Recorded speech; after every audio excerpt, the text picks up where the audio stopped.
उत्तर प्रदेश में 3 सीटों पर उपचुनाव होना है। मैनपुरी, खतौली और रामपुर, और सरगर्मियां भी धीरे धीरे तेज होती हुई जा रही है। इस वक्त हमारे साथ बातचीत के लिए उत्तर प्रदेश के कैबिनेट मंत्री नंदगोपाल गुप्ता नंदी जी मौजूद है। सर, अब चुनाव नजदीक है, किस तरह से देख रहे हैं, चूंकि लगातार समाजवादी पार्टी जीत का दावा कर रही है मैनपुरी में खास तौर पर?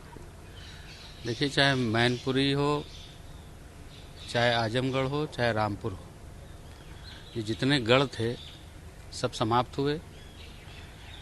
समाजवादी पार्टी को समाप्त होती हुई पार्टी बनाने में अखिलेश यादव का बहुत महत्वपूर्ण योगदान है और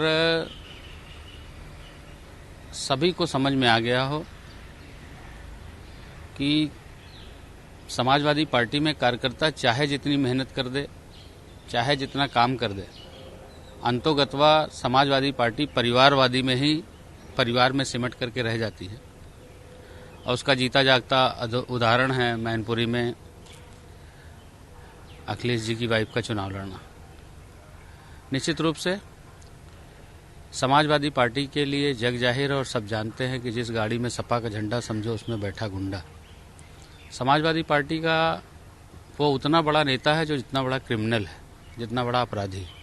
अपराधियों को पालते पोसते हैं और भारतीय जनता पार्टी सबका साथ, सबका विकास और सबका विश्वास और सबका प्रयास सिर्फ नहीं है नारा, यह है उद्देश्य हमारा।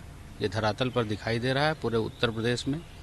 2017 में प्रचंड बहुमत के साथ आए, 2022 में प्रचंड बहुमत के साथ आए और पूरे देश में जो चुनाव हो रहा है, देश 2014 से 2022 तक पूरी दुनिया में भारत की एक मान और गरिमा बढ़ी है आदरणीय प्रधानमंत्री नरेंद्र मोदी जी के नेतृत्व में।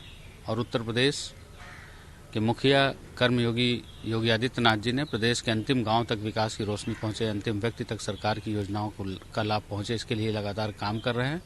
निश्चित रूप से हम उपचुनाव भारी बहुमत से जीतने जा रहे हैं। Sir, Akhilesh Yadav deputy CM को ऑफर कर रहे हैं कि 100 विधायक ले आओ और मुख्यमंत्री बन जाओ। इससे पहले भी अखिलेश यादव ऑफर कर चुके हैं।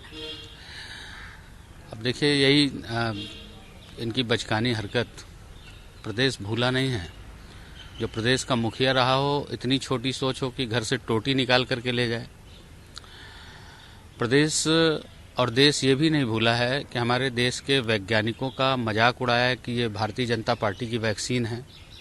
फिर गुलाटी मारते हुए पलट करके आदरणीय मुख्यमंत्री, जो पूर्व मुख्यमंत्री मुलायम सिंह यादव जी थे, जब उन्होंने वैक्सीन लगवाई तो इन्होंने, जैसे वो थूक के चाटने वाली कहावत सही हुई, फिर इन्होंने कहा नहीं जी वैक्सीन लगवाना चाहिए। पहले कहते थे वैक्सीन नहीं लगवानी, ये भाजपा की वैक्सीन है। इनकी बचकानी हरकत, बचकानी बातें, ये सबको आम जनमानस को पता है। हम सभी को साथ लेकर के चलने वाले हैं और इस तरह झूठ, फरेब, अनर्गल बातें ये समाजवादी पार्टी को मुबारक। एक और आखिरी सवाल है कि तीनों सीट पर आप जीत का दावा कर रहे हैं, रामपुर में भी, खतौली में भी और मैनपुरी में। और इसी से जुड़ा हुआ एक सवाल है कि समाजवादी पार्टी पुलिस पर भी आरोप लगा रही है और कह रही है कि पक्षपात चुनाव में किया जा रहा है। देखिए, समाजवादी पार्टी को इस देश के संविधान का मजाक बनाना, मजाक उड़ाना, ये इनके ब्लड में है, खून में है।